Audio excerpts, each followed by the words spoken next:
How to use Grammarly app. Hello guys, in today's video I'm gonna show you how to use Grammarly app easy and fast in less than 1 minute. So all what you have to do after you download the app is go to it. Now you have to log into your accounts. It's easy.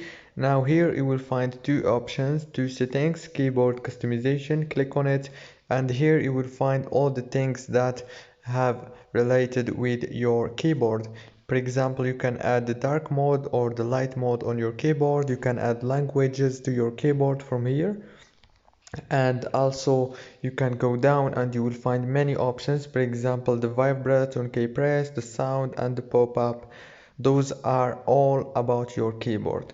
And if you go to the second option, which is Grammarly settings, you will have those auto correction option and the tone detection. You can enable them or disable them by clicking on them. Easy and fast. You will have, as I said, many options here, and it's very easy to use. And good luck everyone. Thank you so much.